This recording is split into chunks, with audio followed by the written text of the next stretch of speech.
Para akong mahihimatay sa naramdaman ko. Nalaman kong nagkaayos na pala sila at pinost pa sa social media. Ngayon ay sobrang galit yung nararamdaman ko dahil feeling ko pinagkaisahan nila ako.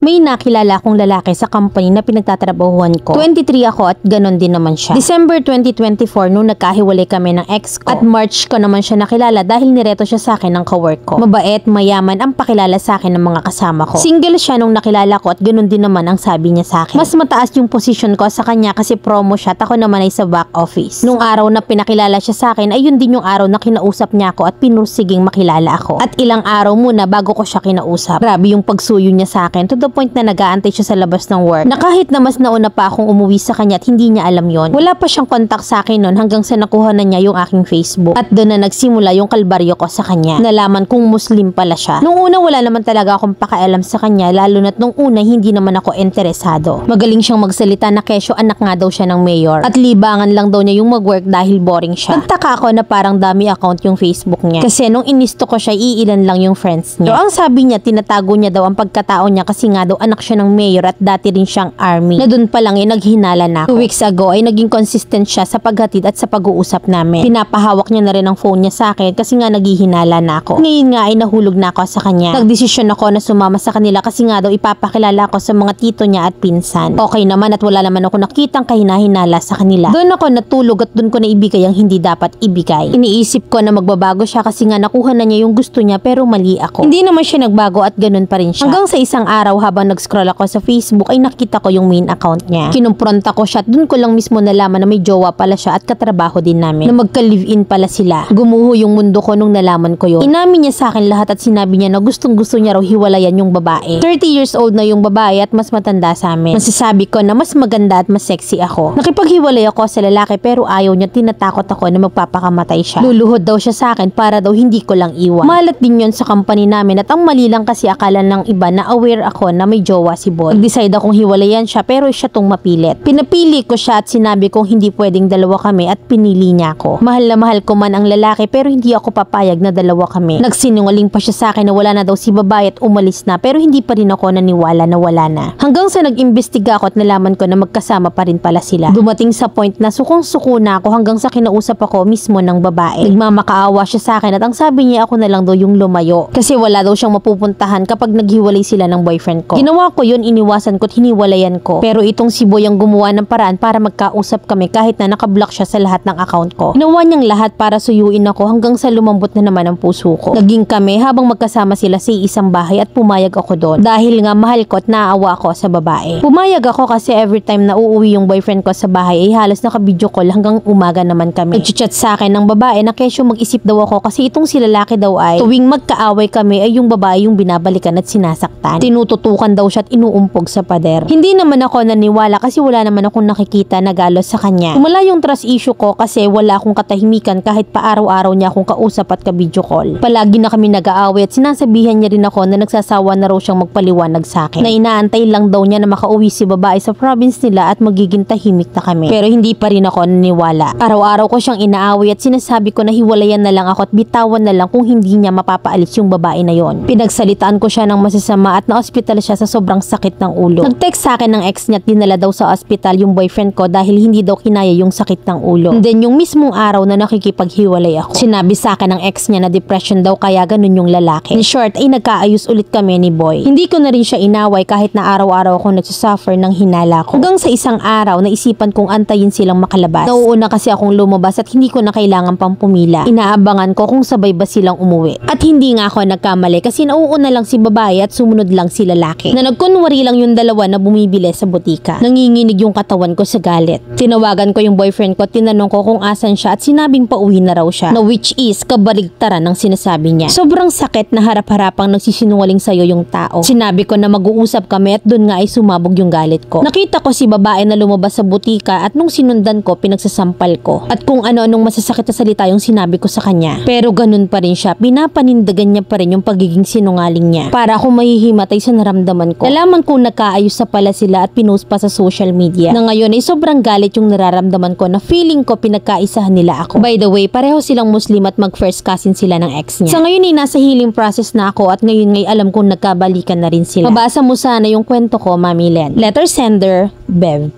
Ikaw pa talaga tong nanakit sa babae. Ikaw nga tong umeksena, ikaw nga tong nang-aagaw. Simula pa lang alam mo na yung posisyon mo na niloloko ka pero ganda-gandahan ka. Mataas ko na yung posisyon mo na mas sexy ka, mas maganda ka. Feeling na feeling ka. Kahit pa anong ganda, kung gano'n naman kabilis bumigay, wala rin. Sabihan ka na ni babae na ipaubaya mo na kasi nga sila pa. Na kahit pa sabihin sa'yo na nananakit, sumisige ka. Pareho kayong nauuto, konting himas nabigay kayo. Kalaglag panty ba? Tama yan, mag-move on ka na. Tsaka hindi ka pinagkaisahan ha, sadyang nabulagan ka. At pag alam mong hindi lang ikaw, magtigil ka, wag mo nang ibaba yung level mo. Pakatanga ka sa lalaking lantaran kang ginagago. Asan ang ganda mo, te?